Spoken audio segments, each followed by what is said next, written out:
A'udzubillahi minasyaitonirrajim. Bismillahirrahmanirrahim. Udkhulu fi silmi kafah. Jadi kita seringkali mendengarkan para dai mengutip ayat ini dan memberikan makna sebagai masuklah ke dalam Islam secara kafah. Jadi mereka memaknai secara total, ya, masuklah Islam secara total. Ini apa makna fi silmi kafah ini? Nah, Syekh Abdul Qadir As-Sufi menjelaskan bahwa kafah itu maknanya adalah masuklah ke dalam Islam di bawah otoritas, ya.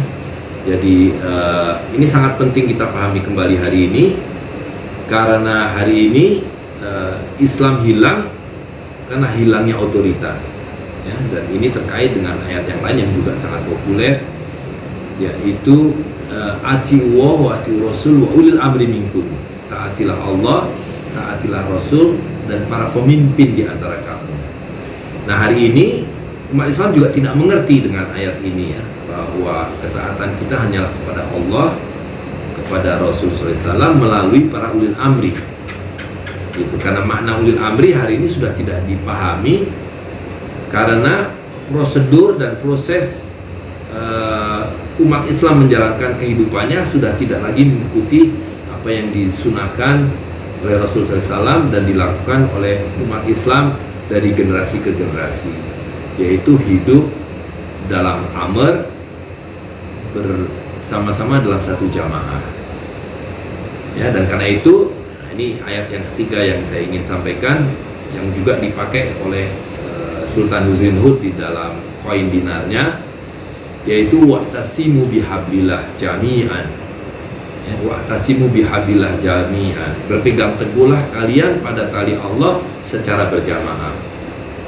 Wala tafarraqu, dan jangan berpecah belah. Nah, hari ini umat Islam juga tidak bisa mengerti apa yang dimaksud dengan berpegang pada tali Allah secara berjamaah. Tidak lain itu adalah ada kaitannya dengan yang sebelumnya, yaitu bahwa kita hidup secara berjamaah di bawah para ulil amri dalam satu amr, ya, sehingga kita bisa menjalankan apa yang diperintahkan, yaitu mentaati Allah, mentaati Rasulnya melalui para ulil amrinya. Karena para ulil amri ini, sebagaimana dijelaskan oleh Imam Al-Qurtubi, memiliki tugas-tugas dan kewenangan yang memastikan bahwa cara hidup kita adalah mengikuti syariat Islam. Ya, maknanya adalah cara hidup kita adalah cara hidup yang mengikuti sunatullah, mengikuti fitrah, mengikuti rububiyah, di mana segala sesuatunya sudah ditetapkan oleh Allah SWT, dan itulah yang harus kita taati. Jadi rububiyah itulah yang harus kita taati, yang harus kita jalani, sehingga kita berkehidupan itu sesuai dengan fitrah, tidak bertentangan dengan fitrah. Nah, hari ini dalam sistem modern ini persis orang hidup keluar dari fitrah yang bermula dari ketidakadanya ketaatan kepada Allah SWT dan kepada Rasul SAW. Dan dengan demikian maka juga tidak ada ketaatan kepada ulil amri, karena ulil amri tidak ada gitu. Nah, jadi karena itu apa yang diajarkan oleh Syekh Abdul Qadir As-Sufi adalah bahwa kita harus memulai kembali hidup sesuai dengan rububiyah ini dengan cara berjamaah gitu, ya. Nah, jadi ini tidak mudah pada hari ini karena kita sudah diprogram untuk hidup mengikuti satu sistem yang diawali dengan ketidakpatuhan kepada Tuhan, kepada Allah SWT.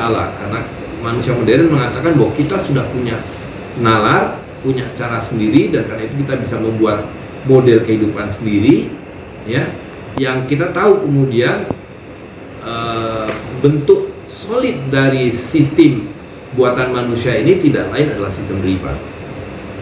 Jadi kalau kita ingat benang merah dari apa yang diajarkan oleh Syekh Abdul Qadir As-Sufi pada zaman ini adalah bahwa kita harus membebaskan diri dan keluarga kita dan masyarakat kita dari jebakan sistem riba gitu.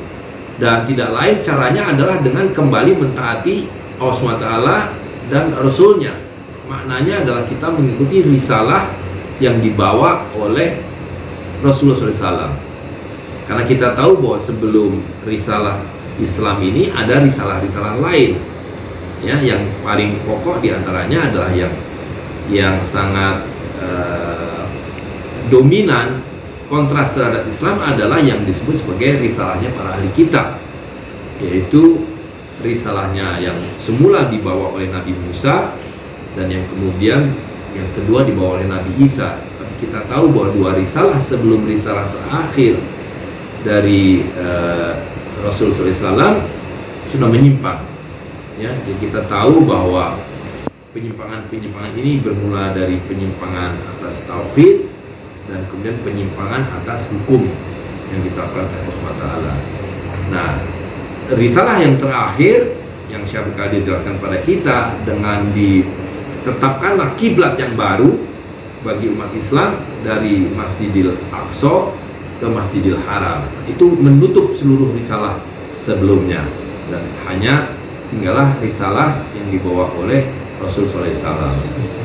Nah, itu berlangsung dari generasi ke generasi sampai datanglah masa di mana orang-orang mengatakan bahwa kita tidak memerlukan Tuhan, yang kita sebut sebagai rasionalisme, sebagai humanisme, dan membawa tatanan baru baik dari segi pemikiran, dari perilaku, sampai kepada sistem kehidupan yang berpuncak pada zaman modern ini adalah berlakunya sistem riba.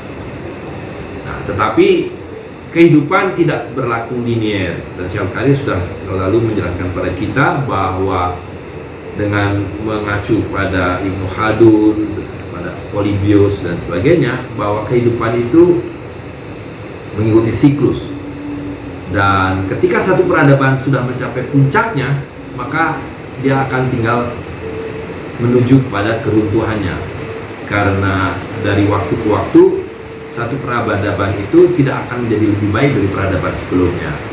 Nah, kita hari ini berada di ambang batas perubahan zaman. Jadi Syekh Qadir mengatakan one will die, another being born, ya.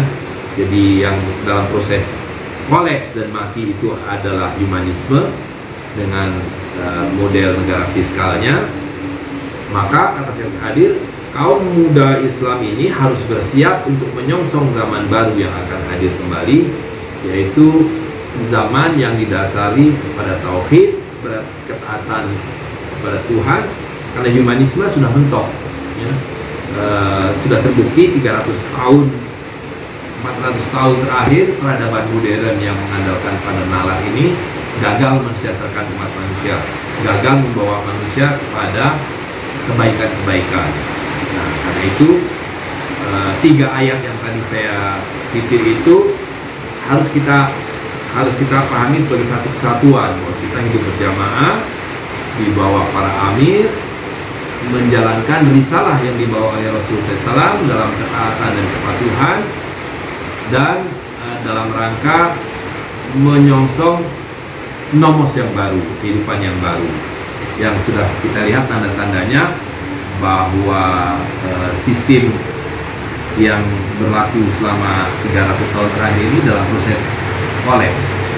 Jadi kita mohonkan kepada Allah SWT untuk memberikan kita kesabaran dan ketaatan, dan memberikan kita ketabahan, dan memberikan kita seluruh apa yang kita butuhkan dalam menegakkan kembali dinul Islam. Dan kita mohonkan kepada Allah SWT untuk menjadikan kita suri tauladan bagi seluruh umat Islam yang lain untuk bagaimana kembali menjalankan risalah terakhir yang dibawa oleh Rasulullah SAW, yaitu dinul Islam. Bismillahirrahmanirrahim. Bismillahirrahmanirrahim. Alhamdulillahirabbil alamin. Arrahmanirrahim. Maliki yaumiddin. Iyyaka na'budu wa iyyaka nasta'in. Ihdinas siratal mustaqim. Siratal ladzina an'amta 'alaihim ghairil maghdubi 'alaihim waladdallin. Amin. Subhana rabbika rabbil izzati amma yasifun. Wassalamu ala mursalin. Walhamdulillahi rabbil alamin.